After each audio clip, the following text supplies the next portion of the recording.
There was a point of discussion at our dinner table tonight about why I talk to you all the time and if I am insane to do so. My brother, Stephen Floyd, was the leading proponent of the lunatic scenario. But my little sister, Mary Sue, understood completely, having frequently engaged in conversations with her doll, Martha Lou, and her other assorted imaginary friends. My younger brother, Chucky Lee, defended me with no good reason because he has always taken my side and he has always loved me. And my remaining sister, Ruth Ann Torkelson, who has never before exhibited any flash of recognizable brilliance, tonight stopped the conversation cold when she said that my talking to you was actually prayer, and that I sit in my window and talk to God using the man in the moon as a front. Well, after giving this very careful consideration, it scares me to think that I could have so casual a relationship with God as I do with you. Because when I do consciously pray, I'm always a little bit more formal, which I'm not when I tell you my feelings. But if God is so inclined to listen in because he knows I'm actually trying to pray to him, then I hope he will forgive me for being so foolish as to not realize who I'm talking to. Amen. People say God looks out for the working man. Sure hope he's looking out for me. These empty pockets need a helping hand. Kitchen tables full of family. But then the sun comes up and the moon is shining big and bright, and the new day promises that everything will be alright, and the new day promises that everything will be alright. I got it! I got it! I got it! I got it! It's the mailman. Did I get anything? Leave me alone. No. You got any free samples? This bag ain't heavy enough. No laundry soap? Last week we got Fab. No fab today. No whisk? No, there's nothing. What about my Get Acquainted edition of Sesame Street magazine? Why does this house always take 20 minutes? You're slipping. Hey there, Mr. Kitsotis. Any free samples? Now, don't you start on me, too, all right? I don't send this stuff, I just carry it. Now, looky here. You got a bunch of bills and one of them sweepstakes deals. Oh, and you got this here package returned to your border. Oh, boy. I want you to bring me some letters tomorrow. You gotta write letters to get letters. I didn't write a letter when I got my complimentary box of Mr. Bubble. I have to go now. I'll be waiting for you tomorrow. Oh, well, then I'll just get here extra early because, you know, this is just my... I don't think he wants to be a mailman. Well, he loves it. What's in the box, Mama? Oh, I don't know, Mary Sue. This is Porter Hodges' personal business. He got a package back? Yeah. Is it from Connecticut again? Yeah. How did you know that? Because that's where his letters come back from, too. Mama, do I have to eat lunch here today? We're at Hodges and still take me down to Frosty King for a hamburger, if that's all right with you. It's all right with me, Mama. Well, then, hey. I guess that package would be for me, huh? Oh, yeah, it would. The mailman just brought it by. What is it? This is a very special surprise for a little girl I know. Would that be me? Yes. Yes, it certainly would.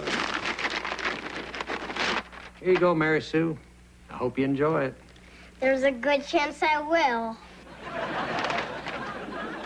Porter Hodges? Would it be all right if I bought Chucky Lee a hamburger, Mrs. Torkelson? Well, of course it would, but are you sure you want Thank to you. get this? We won't be long. Alrisha. No. Mama, it's Barbie. It's running Barbie. It's running Barbie. It's running Barbie. It's running Barbie. Dorothy, Jane, guess what I got? My Little Pony? It's wedding Barbie. Oh, no. What? I don't have candy. Shh. she can't get married, she's gonna get stood up. Well, you have Winnie the Pooh. She can marry him. Does she love him? No, and she shouldn't marry out of her species. Oh, come on, Dorothy Jane. She's only 6. You're gonna have to come up with a better reason than that. Fine.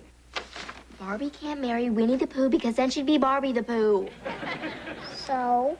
So you want her to go through the rest of her career with a name like that? She can keep her maiden name. Which is what? You're taking all the joy out of this. Well, what is it that you want to do? I want to take off all of her clothes and see if she floats. And that's what you do. Look, it's a card. But it's not my name. Oh, yes, it is. It's just spelled different. Read me.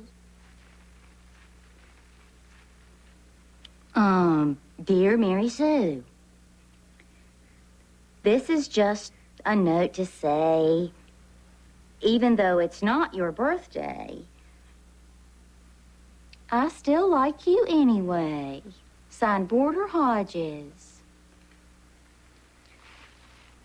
You're the best present ever.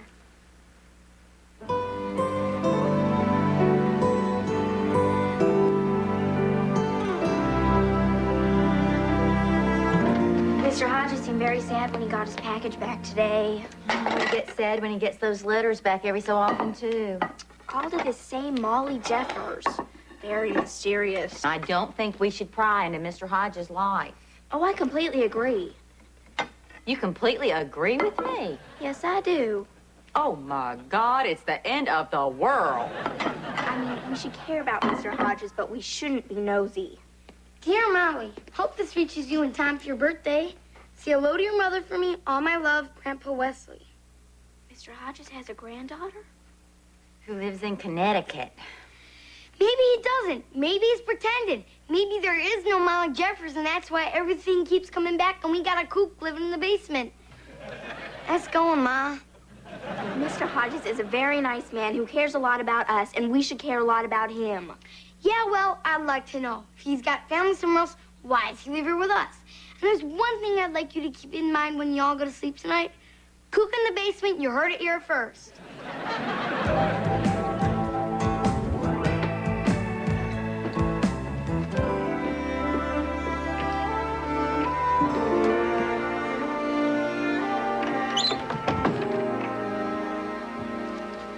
I'm sorry Mary Sue opened it and asked me to read it. That's all right. I pretended it was to her. Did she enjoy the doll? Oh, Mr. Hodges, I have never seen her more excited about anything in my life. Well, then I guess it all worked out for the best. Not with you feeling the way you're feeling, it didn't. I have a granddaughter. You don't have to tell me anything you don't want to. Molly's birthday is the day after tomorrow. And I'm not even sure what she looks like anymore because I haven't seen her for almost a year, and kids change so fast, you know. Yeah, they sure do. Now she's not going to get my gift. She's going to think I didn't remember. Of course she's going to know her grandpa remembers her and thinks about her all the time. And, Lou, I'm being a busybody. I should not be busybodying into your life. I just wanted to tell you that you made my little girl very happy today, and I thank you for that. I only had one child. You know, you don't have to go into this if you don't want to. You've always been kind of a man of mystery and fascination. My boy, Michael. Dorothy Jane thinks you're a wealthy Southern gentleman who used to live in a high-rise condominium in Tulsa. Michael got married and had one little girl, Molly. Of course, I always thought you were just a very sweet man from somewhere around here. Not to say that Michael wouldn't have had more children. With perhaps just a little sadness in his eyes.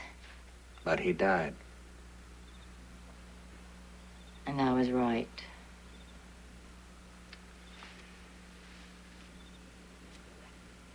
And after a while, Molly's mother met a very nice fellow who she married, who adopted Molly.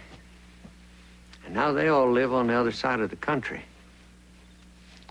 You know, Mr. Hodges, I think it would make you so happy if you were to call your little granddaughter and sing her happy birthday over the phone. Her mama keeps sending my letters back. I don't think she's going to let me talk to her on the phone. Why not?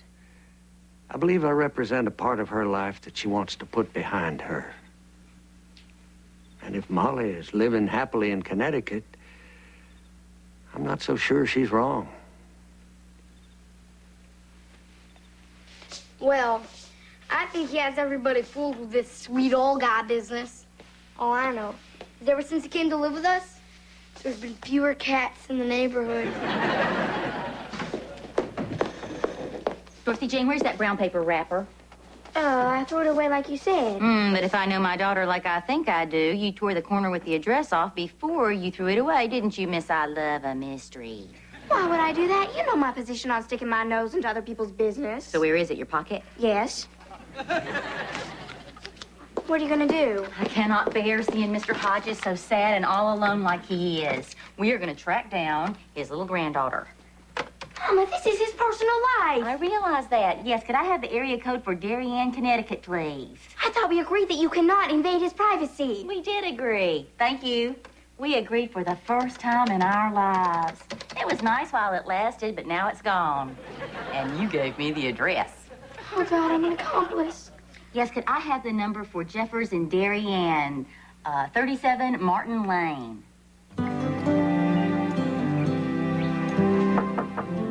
Oh, Boarder Hodges, would you come up here a second, please? We shouldn't have done this. This is going to be the happiest day of his life. You involve yourself in another person's personal business and you're just begging for trouble. Oh, shut up. And why don't you just talk real loud and kill the whole surprise? I'm not gonna kill the surprise, Stephen Floyd. What surprise? You killed it. I had nothing to do with it unless you like what we did, in which case I helped. I'm just gonna watch your face and see how you react. Now, Mr. Hodges, I hope you don't get upset with me. Oh, Miss Torkelson, I doubt there's anything you could do that would get me upset with you. We caught your granddaughter, Molly. I had nothing to do with it. We tracked her down and your daughter-in-law, too. They were real excited to hear from us. Mrs. Torkelson, I wish you hadn't done this. You should listen to me more often. Too late!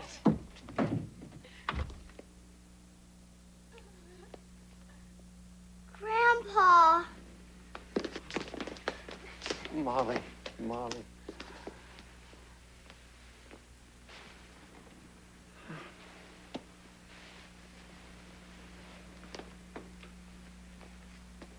Hello, Catherine.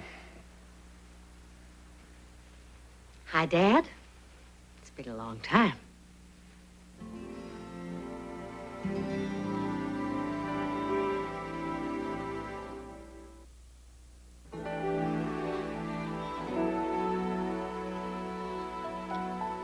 Isn't it just the best thing when you can reunite a family and they can look each other in the eye and express their deep affection? You shouldn't have come. Isn't communication wonderful? I shouldn't have had to come. But you never called. You never told us where you were. He was in the basement. Oh, well, where were my instincts? In a basement, in a house, in... What's the name of this town? Pyramid Corners, Oklahoma. Pyramid Corners. Well, isn't that something? Because last night, David Letterman devoted his entire show to Pyramid Corners. He and Bobby De Niro were talking about places where you go to when you never, ever want to be seen ever again by anybody. I hear J.D. Salinger is living in the basement of the house next door. Who are we on David Letterman? Hush up, this is sarcasm. I wrote you letters.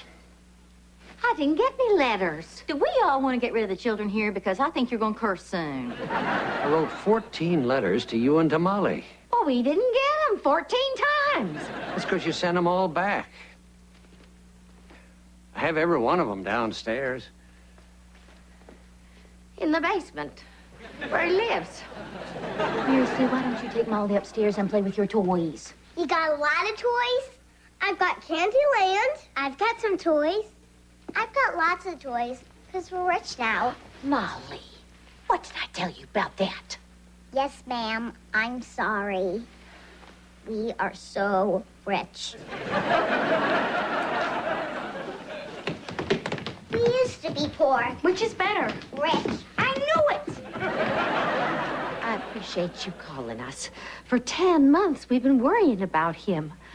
I figured he cut us off because we only remind him of Michael. Oh, the dead guy? Stephen Floyd. I'm just trying to follow the story.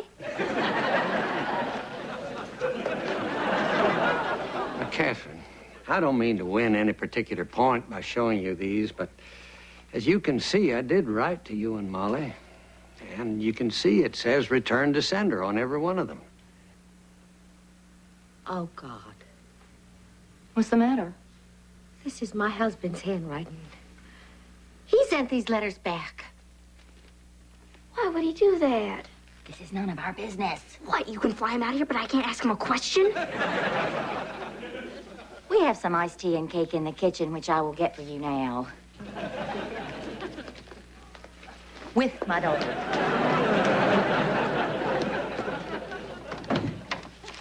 I will kill him. I will go home and kill him and be a widow for a second time. Look, Catherine, I wasn't particularly happy to get those letters back, but I think your husband was just trying to protect what he has. What are you saying? That he feels threatened by you here, all the way across the country? In the basement? Yes. Look, I'm your only link to your old life, and your husband knows that. Now, he's adopted Molly, he loves her, he loves you, and he's a good man. And I think he was just trying to shield you from painful memories. And that's fine. Maybe I don't have any place in your life anymore.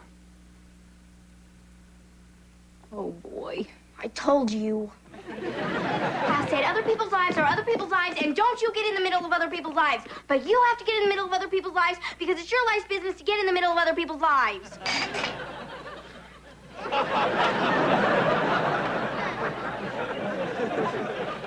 That doesn't make you right. I'm not going to let Porter Hodges cut himself off from the rest of his family. You are going to stay in this kitchen and let them work this out for themselves if you have any sense at all. Here's the cake. Sorry about the missing piece. I just let Dorothy Jane have it.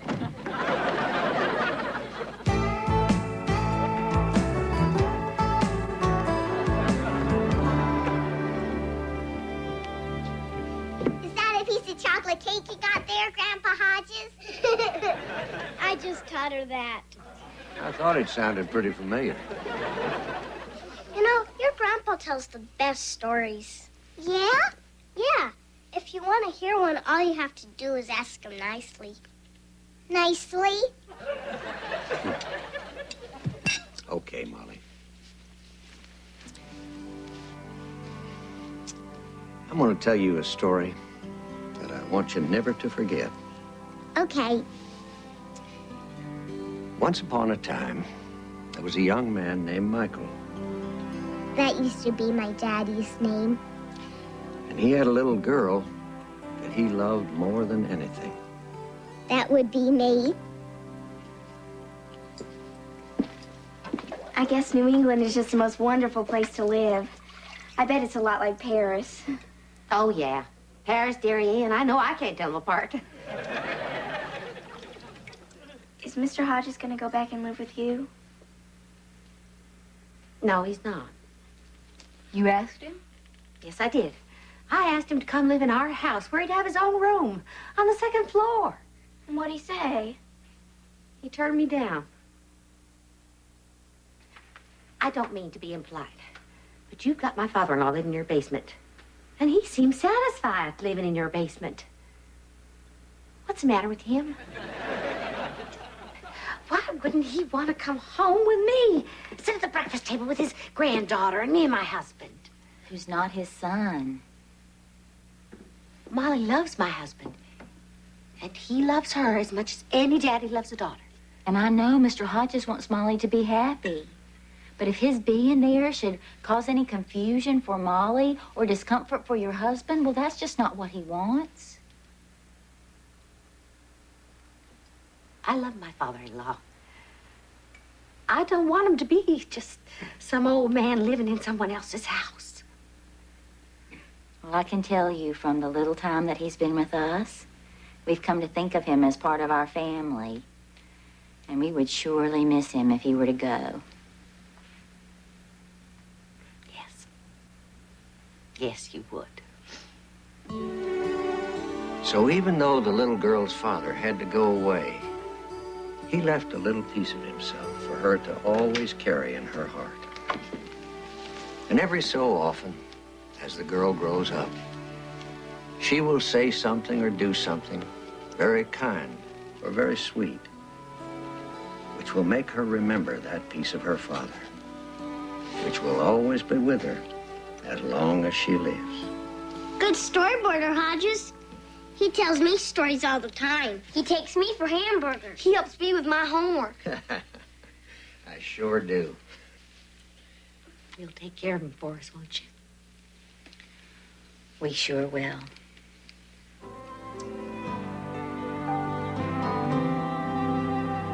You going to write me, Grandpa? Yes, I am. And here's your first 14 letters to read on the way back. Bye-bye.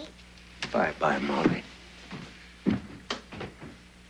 Hey, Molly, before you go, I wanted to give you this. Your grandpa gave it to me, but I think he meant it to be for you. It's Wedding Barbie. I don't have this one.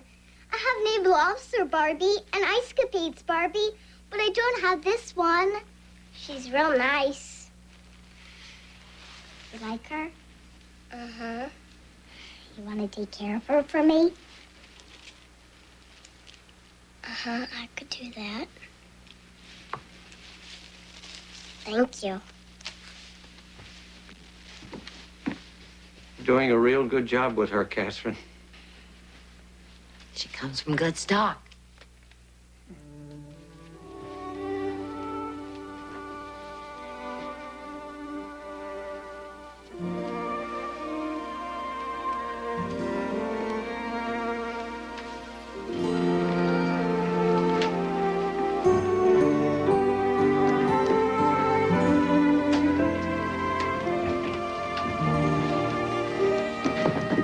Bye then.